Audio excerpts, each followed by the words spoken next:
अभी तो गोविंद सिंह डोडासरार सोगजी गहलोत जेल जाने वाले हैं। रुको, जगह नहीं है, कहाँ बैठेंगे बच्चे और कौन पढ़ाएगा उनको? ये उनका जीवन बर्बाद करने का षड्यंत्र है। कांग्रेस ने हमेशा यही किया है। मल्लिकार्जुन खड़गे की हत्या करने का आरोप है। हमें कितना खुकार हूँ, वो जिंदा है तभी मेरे मारे मर गया। तो आतंकवादियों को अपना आका बना लिया था। चोर लुटेरे बदमाश गुंडे तो उनके साथी हो गए थे।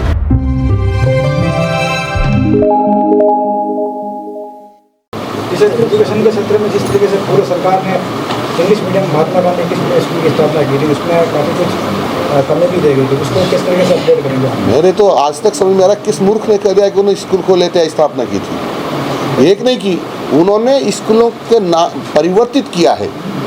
एक भी स्कूल नहीं खोला, एक भी स्कूल नहीं खोला अंग्रेजी स्कूल, एक भी स्कूल अंग्रेजी स्कूल नहीं खोला। नाम बदले, उन्होंने नाम परिवर्तित किया है। एजुकेशन पूरी इंग्लिश मीडियम नाम परिवर्तित किया है और मूर्खता की है कि कक्षा 1 से 12वीं तक एकदम आप अंग्रेजी पढ़ो। कौन ऐसा बच्चा कौन इंटेलिजेंट होगा जो कक्षा 6 में तो हिंदी मीडियम से पढ़ रहा है और 7 में एकदम फर्राटे से अंग्रेजी पढ़ जाएगा? ये उनके जीवन बर्बाद करने का षड्यंत्र किया है। हम एक्सपर्ट से बातचीत कर रहे हैं, देख रहे हैं और विचार कर रहे हैं। जो छात्रों के हित में होगा वही करेंगे। जब भी तबादलों की बात चलती है, शिक्षा महकमा बड़े जोर शोर से उत्साह के साथ काम करने को करता है, लेकिन तबादलों को लेकर सरकार की ओर से अभी तक पॉलिसी का निर्धारण नहीं किया गया। तो क्या आपकी सरकार कब तक इस पॉलिसी पर काम करना चाहिए या कब तक थर्ड ग्रेड टीचरों को ट्रांसफर होंगे? वैसे तो सामान्यतः थर्ड ग्रेड टीचर्स का ट्रांसफ़र होता नहीं है। थर्ड ग्रेड जो कर्मचारी होता है उसी जिले का कर्मचारी होता है। जो सेकंड ग्रेड होता है वो उसी संभाग का होता है। फर्स्ट ग्रेड का पूरा राजस्थान का होता है। इसलिए वो यदि ट्रांसफ़र का इंतजार कर रहे तो गलत है। हाँ, हम इस पर विचार करें, उनको राहत देने के लिए क्या किया जा सकता है, उस पर माननीय मुख्यमंत्री जी बहुत गंभीरता से विचार करें। विधायक डॉक्टर सुभाष गर्ग ने सोशल मीडिया पे ट्वीट किया है भरतपुर को लेकर कि भरतपुर में मुख्यमंत्री को भी देख किया है कि मुख्यमंत्री के संबंधों की आड़ में कुछ लोग वहाँ पुलिस और प्रशासन पर दबाव बनाने का प्रयास कर रहे हैं।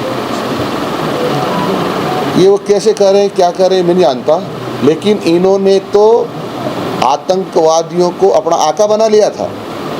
चोर लुटेरे बदमाश गुंडे तो उनके साथी हो गए थे। हमने उन सबको दड़बे में बंद करने का काम कर रहे हैं। और जब दड़बे में बंद करने का काम कर रहे हैं तो चोर लुटेरे बदमाश गुंडे थे, उनके जो सरगना थे, उनको पेट में दर्द हो रहा है कि हमारे पाले हुए गुंडे बदमाश चोर लुटेरे अब दड़बे में कैसे बंद कर दिए हैं। सर, जो शिक्षा के साथ में खेल कूद भी जरूरी है, उसके साथ में जो सरकारी जो ज़मीनें हैं, स्कूल की जो ज़मीन है, इस पर भू माफियाओं का अधिकतर कब्जा। देखो, मैंने पंचायत राज मैंने शिक्षा विभाग के सेक्रेटरी को निर्देश दे दिए हैं कि सारे के सारे स्कूल के मैदान और परिसर यदि कहीं अतिक्रमण है तो खाली होना चाहिए।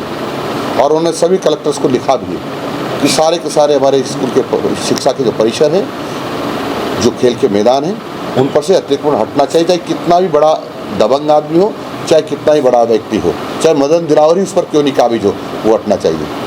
सर, विपक्ष बार आरोप लगाता है कि आपके ऊपर 14 मुकदमे हैं। उसके हाँ है ना, मेरे को 14 मुकदमे। एक मुकदमा तो मेरे ऊपर कांग्रेस के राष्ट्रीय अध्यक्ष मल्लिकार्जुन खड़गे की हत्या करने का आरोप है। हमें कितना खुकार हूँ, वो जिंदा है तभी मेरे मारे मर गया। इससे कम खुकार हो सकता हम क्या? वो मेरा नाम आते ही मर जाता है, इसलिए कांग्रेस कहते मार दिया। प्रतिनियुक्ति को लेकर सरकार आप प्लानिंग बना रही है, तो कई शिक्षक ऐसे शारीरिक शिक्षक भी हैं जिनको पुस्तकें बांटने में लगा दिया। कहाँ तक उचित मानते हैं? शारीरिक उसके शिक्षक लगा के नहीं लगा पीछे, पुस्तकें बांटने में लगा, शिक्षक लगा के नहीं लगा पीछे। शारीरिक शिक्षक है ना, तो शिक्षक काम करेगा नहीं? शिक्षक है ना, तो शिक्षक का काम करेगा। प्रतिनियुक्ति तो सरकार ने खत्म कर रखी है, उसके बावजूद भी प्रतिनियुक्ति कार्य व्यवस्था के नाम पर लगाया गया है उनको। देखो, जो शिक्षा का काम की जहाँ जरूरत होगी उससे शिक्षा का काम लिया जा सकता है। सर, एक लास्ट क्वेश्चन है। सर सरकारी स्कूलों में कहीं न कहीं अध्यापकों की कमी होती है, ये हर जगह देखने को मिलता है। इसके ऊपर सरकार, देखो, मेरी व्यक्तिगत मान्यता ये है कि हम स्कूल जब खोलें जब हमारे पास स्कूल प्रारंभ होते होते लग जाए कि हमारे पास शिक्षक आ जाएंगे, भवन हमारे पास ठीक होगा। यानी इस प्रकार के जो संसाधन है ना, तब कई सारे लंबे स्कूल, बड़ी संख्या में स्कूल खोल देना, फिर शिक्षक नहीं है, फिर बैठने की जगह नहीं है, कहाँ बैठेंगे बच्चे और कौन पढ़ाएगा उनको?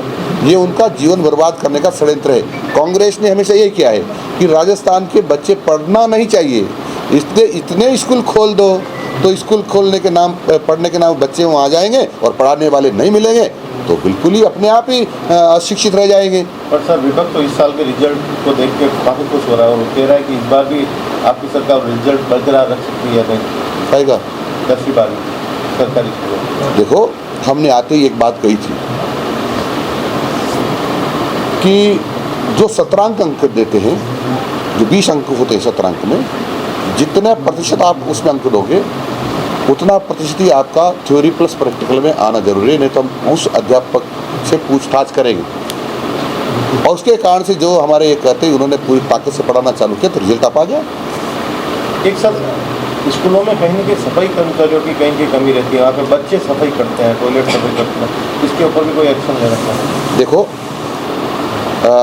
सबको सफाई करना चाहिए, चाहे बच्चे हो, चाहे शिक्षक हो, चाहे जनप्रतिनिधि हो, सबको सफाई करना चाहिए, क्योंकि कुत्ता भी झाड़ करके भेजता है ना। तो हम तो इंसान हैं, और मैं तो ये कहने जा रहा हूँ, हाँ, ऑर्डर जारी होने वाले हैं कि सप्ताह में एक बार सभी शिक्षक, उस क्षेत्र के रहने वाले जनप्रतिनिधि और कक्षा 7 से ऊपर के पढ़ने वाले बच्चे मिलकर के 7 दिन में एक दिन पूरे विद्यालय परिसर की, चाहे वो शौचालय उसमें, चाहे बाहर का हो, चाहे नाली हो, चाहे दीवार हो, सब की पूरी तरह सफाई करेंगे। सर, पिछली सरकार में जो भर्ती में जो घोटाले हुए, उसमें था कि कांग्रेस के बड़े बड़े नेताओं के नाम भी उछाले गए थे, मगर एक भी कोई बड़ी गिरफ्तारियां अभी तक उछाल जा रहे हैं। अभी तो बड़ी गिरफ्तारियां अभी तो गोविंद सिंह डोडासरा, अशोक जी गहलोत जेल जाने वाले हैं। रुको, ये तो कितना इंतजार है? वो इंतजार तो मैं एसओजी से पूछेंगे, इसी स्पीड से चल रहा है उनका मामला। लेकिन मैं कह रहा हूँ, क्योंकि आपको पता हो, राजीव गांधी स्टडी सर्कल में जाकर के उनका पेपर को रखा, और जो उनके कांग्रेस के नेता थे उनको चाबी संभला दी, उन्होंने रात को पेपर निकाल के बेच दिए। तो क्या गोविंद सिंह डोडासरा जी अशोक गहलोत के बिना राय के बेचे होंगे? वो सुई घूम रही है और जल्दी पकड़ में आने वाले। पूरा सुनो, जब आपने प्रश्न किया तो ये आने वाले जेल की शिक्षा में होंगे, चिंता करने की जरूरत नहीं है। आरएस की भर्ती में भी सारे उनके रिश्तेदारों के नाम थे आरएस की भर्ती में, मगर अभी तक कोई जांच नहीं हो रही है। आरएस की भर्ती में अभी तक कोई हुआ नहीं है कि भाई कौन कौन के नाम थे, कौन किसकी भर्तियाँ हुई है। अभी हमको मुश्किल से 50 दिन वर्किंग डे मिले हैं। रुको तो सही आप, कोई चोर, गुंडा, बदमाश, भ्रष्टाचारी छूटेगा नहीं। सर, आरएसएस प्रमुख ने अभी पिछले दिनों तल्ख टिप्पणी की है सर, उसको इसे किस तरह देखते हैं सर? इंद्रेश कुमार अभी के चुनाव परिणाम मोहन भागवत जी अहंकार शब्द यूज किया है। कभी भारतीय जनता सरकार को अहंकार, किसी नेता को अहंकार नहीं, तो क्या मोदी जी के लिए अहंकार तो नेता को, क्या किसी को ही नहीं होना चाहिए। ये सर्वविदित है कि किसी को भी अहंकार नहीं होना चाहिए। आपको भी नहीं होना चाहिए, मुझे भी नहीं होना चाहिए, किसी को नहीं होना चाहिए। इस लोकसभा चुनाव में जो सीटें कम आई बीजेपी ने, क्या उसको लेकर भारतीय जनता पार्टी की सीटें सर्वाधिक है अन्य पार्टियों से राजस्थान में और पूरे हिंदुस्तान में। यहाँ अभी कम होने का कारण क्या रहा? 14 सर्वाधिक है, कम तो है ही नहीं कांग्रेस से। 25 में सर्वाधिक है, सर्वाधिक 25 में से 14 सर्वाधिक है। ठीक है सर, बहुत बहुत धन्यवाद। ठीक है। आप मानेंगे।